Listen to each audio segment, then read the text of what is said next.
Talk about how growing up in that specific environment impacted you and just the way that you started to think. It really like put us like mentally in a place where like, well, A, I'm gonna be protected, number one. Number two, I'm on alert on everything moving. If it even look funny, I'm either removing myself or I'm gonna get on offense before I have to be on defense. You feel me?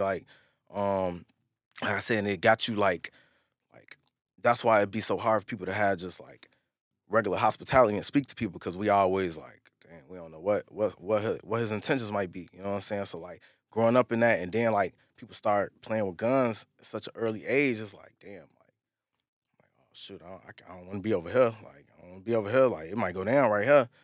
This is Sad Boy Radio. What's going on, everybody? Welcome back to Sad Boy Radio. I'm your host, Matt, and today we got a very special guest. He's coming back home, member of the OG group, and a hot up-and-coming rapper. Man, go ahead and introduce yourself real quick. Hey man, y'all already know, man. It's OG Denzo, man. Original guap getters. Just want to say pleasure. Thank you for the opportunity, man. It's a blessing to be here. Of course, bro. And actually, the funny thing is, I was able to put together original guap getters from your page because when I was interviewing Stevo, I was trying to figure out, I'm like, what the fuck's What the does it OG stand for? stand Right, right, for? right. It's crazy because we connected over a year ago, bro. I remember when you dropped the EP, Denzel Parker, and it came across my Explore page like a couple different times. So I was like, damn, I heard a snippet. I'm like, damn, that's kind of hard. So that's when I followed you. And it's crazy that, so much has happened since then. We were able to connect with Stevo. Unfortunately, you had your time away. I know that's very heavy on your mind right now, right? You spent some time away, you were locked up. Go ahead and talk about the experience and, the impact it's had on you. It was definitely tough. Like just the aspect of being away from your family and just being took out your routine every day. Um, Being away from your friends, your kids, your family, all of that. So like it was tough in that aspect. But what I will say is that like it really like awakened me and it put me on alert in a sense that like I can't be playing around in life. Like, as crazy it is, we in a country where like freedom is a privilege. You know what I'm saying? They could take that from you anytime. So, you know, during that little bit of time I did, it just let me know like, oh man, you keep playing, like you could be away from some years, you know what I'm saying? Then what good do you do? Then at that point, you a liability. Everybody got to help you out. I'm not doing the service I'm supposed to be doing. I'm supposed to be helping everybody else. That's what I'm here for. Like, I know God sent me to do that. Like I know that already, so I can't do that behind the wall. You feel me? So all in all, though, it was a blessing and a curse. I learned a lot from it, but I will never ever deal with that again. And right off the bat, I think about, the song Locked Up. Obviously Akon. I'm sure that's like, oh man, I don't even want to be basic, but I'm sure like that's a recurring thought. That's something you could relate to a lot more now, especially experiencing something like that. And the song, right? He says, "Cause visitation ain't no longer come by. Seems like they forgot about me. Commissary's getting empty. My cellmates eating food without me. Can't wait to get out and move forward with my life. Got a family that loves me and wants me to do right." Just like you're saying, right? I have these people around me that love me. The music group, OG Guap Getters. You have your family, your two kids. Three. There's three of them? Yeah. Oh, my bad, No, bro. you good? There's a lot in life that you have to live for. There's a lot that you need to be present for. And for you to become a liability in a sense, that's something that you don't want to happen. 100%. For your kids, you have to be there for them. When we talked, you mentioned that you want to be there to be able to make sure they're doing well in school, provide them with the things that they need. And if you're gone, there's nobody that's going to be there. There's not going to be that proper father figure that you would want to have for them. So go ahead and talk about the experience and how leaving them behind impacted you mentally. It hurt because like, especially like I got two older kids. It's about to be 9. So like, you know, when I was in Stateville, you only get the phone twice a week. I only get 20 minutes of call. So like talking to my kids and like they not understanding like, oh like dang, why Poppy not here? Like why he can only talk on the phone for a little bit of, you know what I'm saying, stuff like that. So it's like it really just like it kind of like it hurt, but it made me more disappointed in myself more than anything. Cause like not only is this not the image I want them to have of me, you feel me? I don't want them to ever feel like, oh, like, yeah, Poppy here, he could be here today and then go on tomorrow, you know what I'm saying, in any sense. So it was really like that's what took a toll on me mentally. because they going through school, they got their own lives, and I want to be there for them in every step. You know what I'm saying? I know what it's like being a kid, so it was just like I said, it was just frustrating, And every time like my faith would get low, that's when I pray more, pray more, pray more, pray more. I had a celly that was real. We was actually religious together. So like every time we'll find ourselves getting like emotionally unstable about something, pray immediately. Talk to God immediately. You know what I'm saying? Like don't waste no time. And there ain't no shame in that either. You know what I'm saying? Because you could lose yourself in that type of situation. And I didn't want to, even though I ain't had that much time to do, anything could happen. Like, you know what I'm saying? Anything could really happen. My whole head could flip and I could be thinking a whole different way. Like, man, I ain't really got nothing to live for. This what it's gonna be. You know what I'm saying? So it's like I said, it was just disappointing. And like I said, I know my kids, they look up to me for real. Like it ain't no like, oh, I'm in. Nah, my kids look up to me. So it's like they need me to, you feel me? They want to hear from me. They want advice about certain situations. You know what I'm saying? They not gonna know everything. I don't even know everything, but I can guide them off my experiences and help them make the best decisions for them. I want to touch on that part a little bit though, the religious part. When when people go through that experience, they tend to come out a little bit more religious. What role did religion play in your life prior to this? I had a solid relationship with God. The thing is with me though, and this is something I noticed that I always talk to God more when I'm going through something. And that like that's a major no-no. If you read the book, any book, I'm pretty sure any book, any religious book, they'll tell you like in the Quran, I was reading the Quran because I'm trying to study to become Muslim, and that's what they said. That's one of the examples in there. Like he always helps people out that need help. And then when they get what they want, they stop praying. So beforehand, my relationship was solid. I just felt like I depended on God too much when I needed something as opposed to just praying even when things are going good, like, you know what I'm saying? And just regularly, you know what I'm saying? So definitely being in jail, it helped me realize like no matter what, your relationship with God, it's gotta be the strongest. Because you can't expect any blessings. You can't expect him to bless you to bless others if you're only using him when you need something, when you're down, angry, you know what I'm saying? It's got to be consistent. It's got to be consistent because God knows when it's just, oh, you just praying just because you dealing with something. You want me to get you up out of this. Man, it's almost metaphorical too because that's how people are. People's relationships with one another. You only contact this person, you only ask how they are when you need something from them rather than, "Hey, how are you doing?" I think that for me that's an important thing that I've been trying to do more recently is let me reach out to this person. Yep. And that conversation is always a little bit weird because people aren't used to that type of communication. You reach out to them and you're like, "Oh, what's good? How you been?" And it's like, "Oh, I'm good. What about you? I'm chilling. What's going on? I just wanted to reach out, see how you're doing." And after that, that's usually the end of it, right? They like the message and they're like, "Oh, all right, I don't need to talk to this dude. He doesn't want anything from me." But it's weird because then when you do reach out with something, it feels weird to ask somebody for something without checking in. So it's like where do you find that middle Where you ground, find that right? balance, yeah. Going back to your kids, what did this make you realize? Having this stint in prison where you had to leave them behind, there was no option for you. See, the thing is, it's not just my kids. Like, I had a lot of homies in there too. And then on top of that, I got a lot of homies that done passed away. You see what I'm saying? So besides me being there for them, I'm doing a disservice by being out, being free, and not taking advantage of all the opportunities out here to make money, to make connections, to do all of that. You know what I'm saying? Like, so it's like it really is just like lit the fire under me. Like, I always been ambitious. I always been that. Like, I never been lazy or nothing. But some days we all had those days where we, like you say, we just fall back. If you could eliminate those days where you just want to relax and make that day be oh, you know what? Even if I don't accomplish a goal, I'm finna work towards it. It don't matter if it's a baby step, it don't matter what it is. Every day is a chance to work towards a goal, even if you don't accomplish it.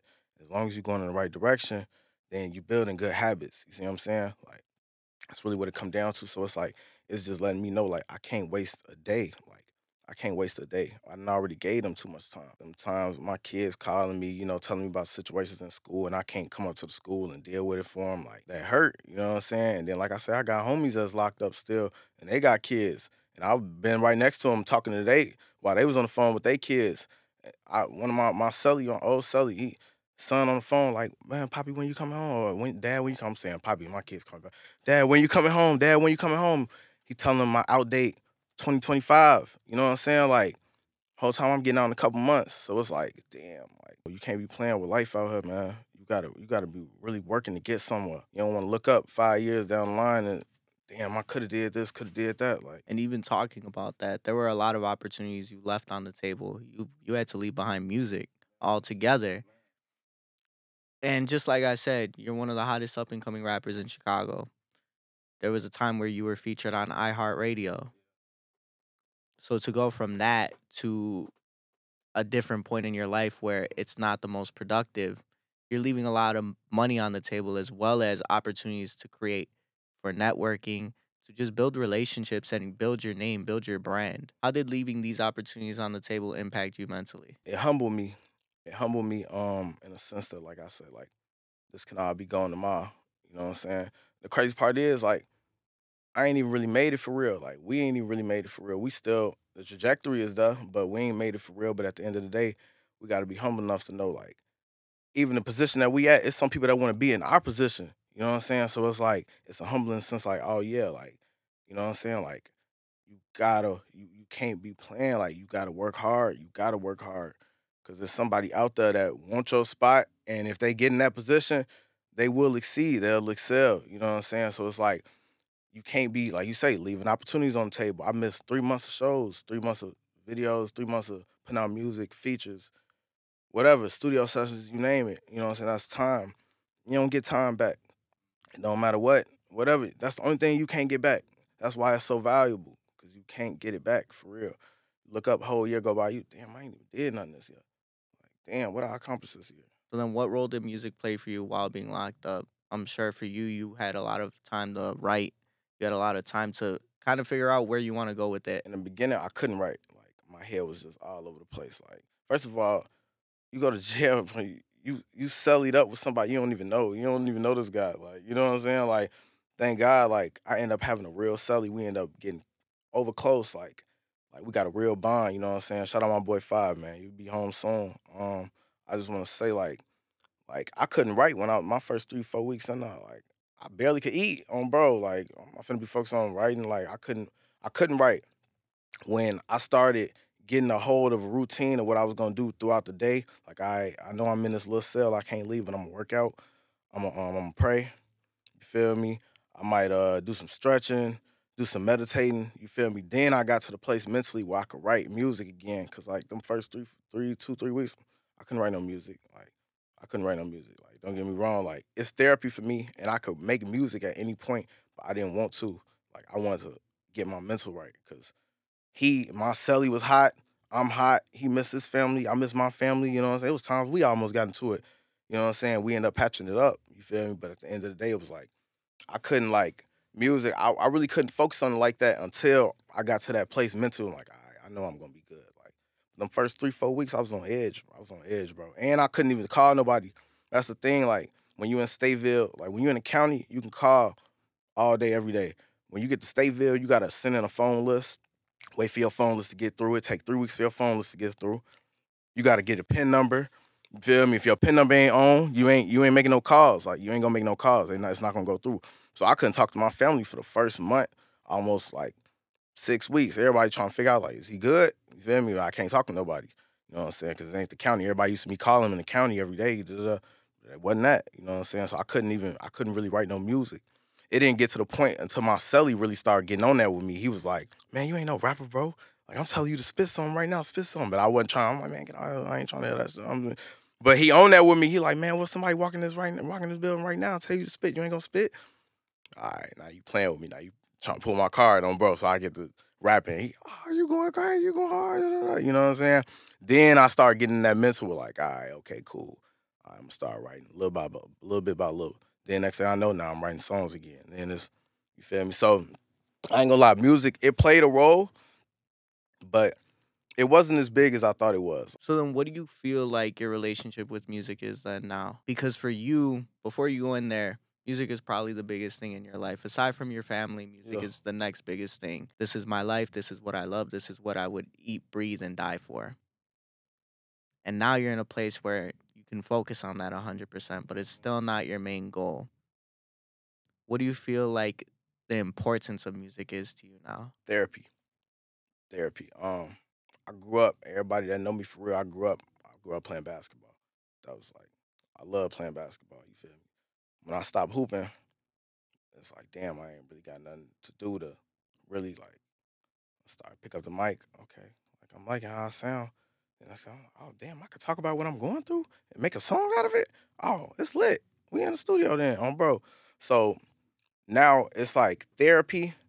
Also, it's fun. Like I love making music. Like it ain't even about. It ain't even about me making it. I promise to God, it ain't like I didn't mentally like. Don't get me wrong. I'm gonna work hard to make it, but I didn't mentally like found peace for myself. That even if I don't, I'm still having fun, bro. Like I just love making good music. I love making music. If somebody texts me, hey, bro, this is hard. Like I got music, some turn up music. Then I got, like you say, Denzo Parker, some real soft stuff that's going. You feel me? I like when somebody messages me and tell me like, oh yeah, bro, that song got me through a day. You feel me? If I get that message every day, then I won in my head. You feel me? It ain't even about making it. Now, if I do want to make it and affect more people, but if one person tell me that this song did this for them, then I won. So for you, right, you start to see the success of your team. It starts to grow bigger and bigger and bigger.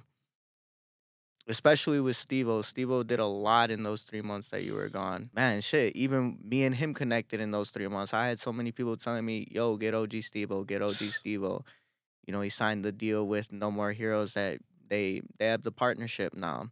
Bad. That's the GOAT. So for you seeing that while you're in a place where you can't be there, that's another opportunity you left on the doorstep. How did this affect you mentally? Above all, like it did bother me because, like I said, I want to be everywhere. I want to be, you know what I'm saying? He gon' always put everybody in them positions anyway to be in the mix, to be, you know what I'm saying? Like, so like it definitely was like, damn, like man, I gotta get up out of here, bro. Like, you know what I'm saying? Bro going crazy, but you still need all us. Like, we all it's one band, one sound. You see what I'm saying? Like, you know what I'm saying? So it's like it just like was like it's just like the fire. Like, damn, bro, I can't be doing this. Like, how can I be serious about music and I'm finna be in and out of jail? Like I done seen jail destroy other artists' careers and they never bounce back. You know what I'm saying? Thank God this is early, so you know so I got a chance to never ever deal with that again. But when I was in there listening to what he was telling me, like it was just motivation. Like it's motivation, like for real. You see how much work this dude put in. You feel me? When you're around somebody that's a hard worker like that, you can't do nothing but get motivated. Like it's no unless you just got hate in your heart, for real. Like that's motivation. It's like literally being on the Lakers and practicing with LeBron every day. Going to practice with, you know what I'm saying? Like you have to be motivated. What was one of those conversations or what was something he told you while you were in there that made you, you know, feel some sort of comfort that knowing once you got out, like it's on? I remember the first time we talked. Shit, I didn't even know he was finna get on the phone. Like, I'm gonna put him on three way because he had been trying to talk to me and shit. But I just was in the mental like I don't really want to talk. Like, it's just I was just going through what I was going through, and I don't want nobody to feel sorry for me or nothing. But like, on bro, like we got on the phone. I ain't gonna lie. He just was like, man, I'm going crazy and this shit on the platter. Like, this shit on the platter. Like, if you want to eat, eat. Bro, like, that's how you really coming, though. You see what I'm saying? Like, we ain't even got to have, like, no deep, like, you know, I only had 20 minutes on the phone anyway. So, like, most of the conversation was about, like, bro, I love you. How you doing? How your mental? You good and others? I'm good. I'm straight. I'm well. How y'all doing? Y'all good? Okay, cool.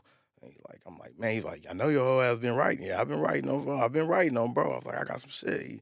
I bet, you know, once you get out, we're gonna get this shit together on bro. Make this run for real, like on bro. But it was just like, you know what I'm saying? He was just telling me little stuff about what was going on, you feel me? And it's just like I said, it's motivation, like telling me about No More Heroes and all the work he, you know, video shoots and what he got going on and radio. That's when he was telling me about linking up with you. You know, telling me about linking up with you, you know what I'm saying? So it's like, it's just like, dang, bro, it making me eager, like I can't mess up no more for real. Low key, I was thinking about that. I was like, man, you know, we mentioned him. I wonder if he mentioned it in conversation and to know that that was something that was important enough to be like, all right, I gave you extra motivation. It's like that brings some sort of like warmth to my heart on some professional shit, Yeah, for right? sure, for sure. Just as a human being, though, you should feel as a, just like, you know what I'm saying, homie to homie, like professional, yeah, but even personally, like. I want to go back a little bit though, right? For you, it didn't just all this shit didn't just happen. You didn't just end up in this place. There's things that happen throughout your life that shape the mentality that you have, right? So the way that prison has shaped you mentally, it reformed the way you were thinking because of things that happened previously. I know Stevo touched on the environment you guys grew up in. It's not the healthiest environment. You got to watch your back. Talk about how growing up in that specific environment impacted you and just the way that you started to think. Around like 2011, 2012, like he was living up north, like you know what's going on, like it started getting hot, like you know what I'm saying, to the point where like yeah, people shooting, like for real, you know what I'm saying. So it's like, and then when you being at that age, you're not really thinking like, dang, like one of us could die. It wasn't until we ended up losing somebody, like damn, like one of us could die out here any day. You gotta watch your back, and like I said, stuff can go down anywhere. So like it really like put us like mentally in a place where like, well, A, I'm gonna be protected, number one. Number two, I'm on alert on everything moving. If it even look funny, I'm either removing myself or I'm gonna get on offense before I have to be on defense. You feel me? Um, like I said, and it got you like that's why it'd be so hard for people to have just like regular hospitality and speak to people because we always like, damn, we don't know what his intentions might be. You know what I'm saying? So like growing up in that, and then like people start playing with guns at such an early age, it's like, damn, like oh shoot, I don't want to be over here. Like I don't want to be over here. Like it might go down right here. You feel me? Then like I said, like we all had our own situations. Like I end up getting into stuff like that. You feel me? Like where I had to, you know what I'm saying, have one of those. You feel me? It wasn't like it just was what it was. You know what I'm saying? Because I wasn't nobody finna be trying to jump on me and like, what? You know what I'm saying? Like, nah, bro. Like, you feel me? So it's like, it kind of put me in a mental where it's like, now I'm a little bit more aggressive now. You feel me? Now I'm a little bit more, I'm on edge. You feel me? Because I'm watching everything. I'm trying to see what he on, how you coming, like what you on. But don't get me wrong though, we done grown to the point where like we grown men now, so we know how to decipher and decipher between somebody that's like on some goofy stuff, and then if it's like just genuine, like you know what I'm saying. When you younger, I feel like you got kind of room to just be just over aggressive because you got to grow. But you know what I'm saying, that kind of like made us more alert, like I said, and it made us like just like more weary. Like we ain't just about to just kick it with anybody. How long do you feel like it took you to grow out of that mentality? Up until now, I'll say after when I got out of jail. Before I went in, like I ain't gonna lie, like I was going in like with the intent, like yeah, I'm probably finna have to beat some people on bro, like you feel me. But it ain't even like that in jail. Like it really ain't. Like don't get me wrong, you'll get into it with somebody, but most people be cool if you smooth. You know what I'm saying? So like really really just now, I done got to that point. Like years prior, I was always like, I ain't finna say like I'm over aggressive, but if I see something I don't like, oh yeah, I'm gonna take it there with you before you try to take it there with me, or I'm gonna remove myself from the situation because I don't be trying to hurt nobody. Like I ain't know that ain't my goal. But I done seen a lot of people die because they didn't protect themselves or they didn't remove themselves from a situation they could have seen. And you even mentioning losing people is something that you've talked about in your songs, even in Die Today. All this pain I ain't healed, I still endure. And that's something that, losing people from natural causes, that's one thing. It's something that I had a tough time going through. A lot of people face that demon every single day. But when you're losing people because someone else decided to take another person's life, when it's unnatural, it makes you start to question things a little more. How do you feel like it was impacting you? How do you feel like it impacts you to this day? I'm not scared, but I'm cautious. Like you could die anywhere, bro. Like it don't matter. Like people be thinking, oh, you in the hood, nah, bro. Like I done seen stuff go down in the burbs. It done, you know what I'm saying? And at the end of the day, it's like some situations, my homies that done passed away, they was just in the wrong place. You know, they wasn't even from that area had nothing going on with what was going on over there. They just happened to be the wrong face. Somebody seen them and just, you know what I'm saying, ain't nobody asking questions. So like, first of all, it's traumatic because like we don't know how to talk to people about that. And to be honest with you, ain't no therapist gonna really be able to help us with that. Like all we do, what we do, we get high and get drunk and celebrate it. And but what's that really doing? We in our feelings, missing our homie and stuff. So it's like it just really like I say again, back to the alert. I'm overcautious. Like I'm overcautious. Like I'm seeing everything like for real. Like before I come in the room with a bunch of people, I'm looking through the whole room. Like I'm just seeing what's going on. Even if they told me it was gonna be a calm environment, 'cause you just don't never know, bro. And like I said, I know a lot of people that done passed away just off a small detail. They probably could have just made move differently, and that probably would have saved their life. And the fact that you mentioned, right, the way that you cope is different from a lot of people. A lot of people don't understand it. I love that you brought up a therapist, right? A therapist isn't going to understand because they only understand what they've been taught throughout school. Right. They're taught a specific way to help people grieve. And that's why a lot of the times they say you need to find a therapist that relates to you when you come from specific backgrounds, right? Well, for me, being Hispanic, that's how Hispanics get down too. They'll start drinking even when, man, I'll tell you right now, when my grandma passed away, my dad's side, they're really Hispanic. Me, not so much. Like I said, I'm from the north side. I'm from the white north side, bro. So my cousins, that's how they were. They were drinking. They were drunk at the funeral, and yeah, there's a stigma behind it because people don't understand. And when you grow up like I did, you view that as like, damn, like it's almost like a dishonor to that person. I definitely understand what you're saying. Talk about that so other people can understand a little bit more. It's like you don't want to take somebody that passed away that you cherish and make it into an event about we finna get high, we finna get drunk, we finna, you know what I'm saying, party. Like it's different to do a gathering.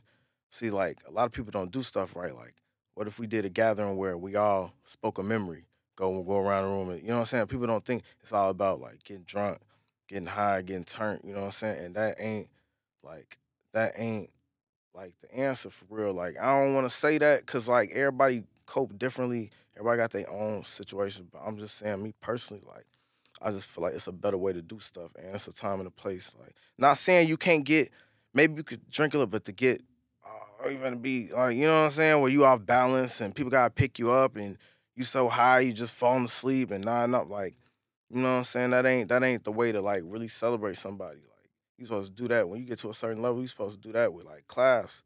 You know what I'm saying? So like, I still haven't all the way got there yet. You feel me? I'm working on it. You know what I'm saying? I'm starting to, but like I say, like you say, it does a disservice, really. I think it's important to bridge that gap of understanding because not everybody comes from the same place. And that's where these misunderstandings of one another comes from. That's why there's such big gaps in, you know, the areas of Chicago in general. That's the sad part. At least back then, if people ain't understand, they'll try to find out. This new generation is like, it's sad. It break my heart for real. And that just leads us to your cellmate, bro. Right, right. So the last person that we're talking about, somebody that you had to leave behind, you finally got out, you moved past this phase of your life. But it was somebody you created a bond with, a unique bond. Leaving him behind, how has it changed your mentality? My boy, before I got shipped, before we split, he gave me a piece of paper and wrote down all his personal numbers, like who I could call to look for. Okay, cool. So I called his mama and tried to look for him, but his mama like was kind of weary. She ended up hanging up on me. I'm like, dang, I don't want to just get to calling his random homies and stuff. Like, even though I got all these numbers, like, why did the man end up just calling me Monday? He finally got to call me, bro. He literally just called me Monday, and I and usually I don't even pick up random numbers because it'd be a lot of weird stuff going on.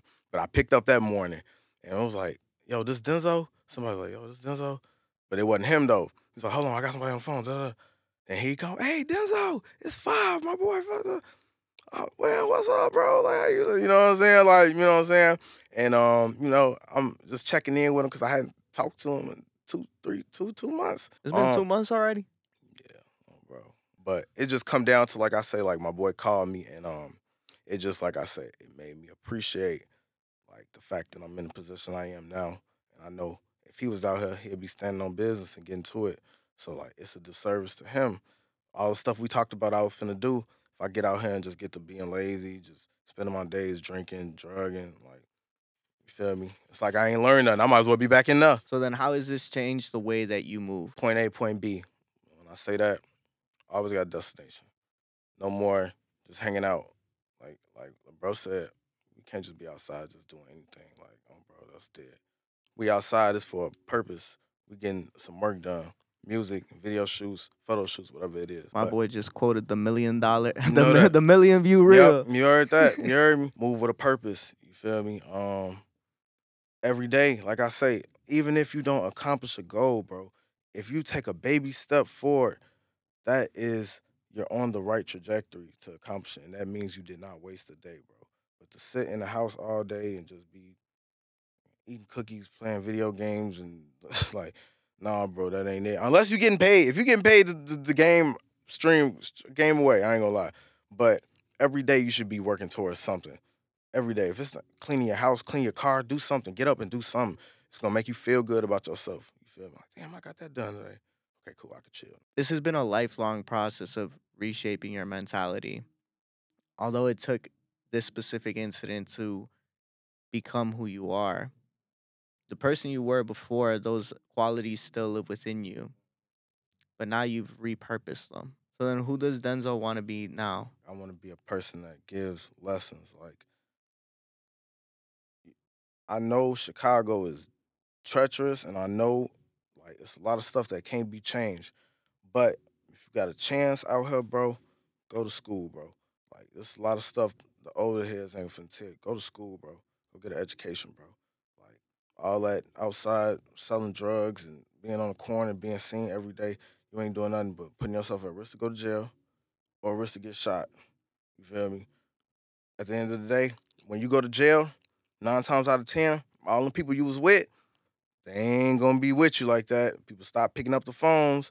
People don't send no money on your books. When you got years to do, let's say you got kids out here who take care of the boy, they ain't take care of your kids, bro. They gonna keep moving. Life keep going. Life keeps going. Like, like that's one thing I learned. Two things that don't stop: life and bills. You heard me? Life gonna keep going. So it's like, feel me? I want to be like a real inspiration to people. Like, you don't gotta, you know what I'm saying? I know you're gonna be protected. I'm gonna say this, like, if you carry a pipe, go get a FOID card, bro. If you're gonna go carry a pipe, go get a FOID card. Go pay for your CCL and do it legit. You feel me? Don't be out here with all these hot guns and all that and thinking you're not gonna get caught. Cause look, I'm gonna be honest with you. I've been in that type of lifestyle since I was 16, 17. I didn't start getting in trouble till I was grown. And this is when it count. You see what I'm saying? If I would have had it my way, I would have got in trouble when I was younger, when it would have just been real slaps on the wrist. But now I'm grown and it's affecting me a different type of way. You feel me? So I want people to understand and just wake up, like, you feel me? And I ain't saying you gotta leave your friends that's on that type of time. Like, boy, all I'm saying is you can't be seen with them like that. If that's what type of time they on, know who you is. No, I gotta go to school, bro. I'm in class. I gotta do this. Da, da, da. Feel me? Know who you is. Figure out who your identity is, bro. Don't just be hanging with people just to hang with people, bro. Because you're gonna end up getting sent off. You're gonna end up in jail, or you're gonna end up dead, bro.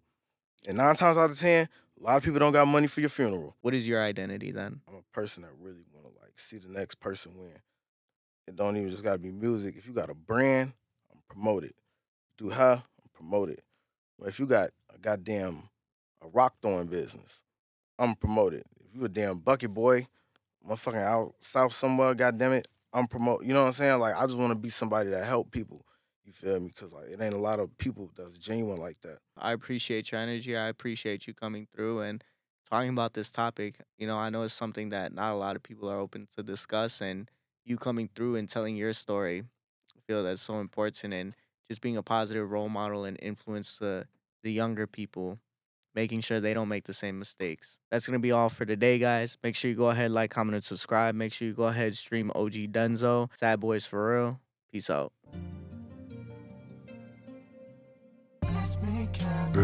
is Sad Boy Radio. Broken pieces, who's to blame?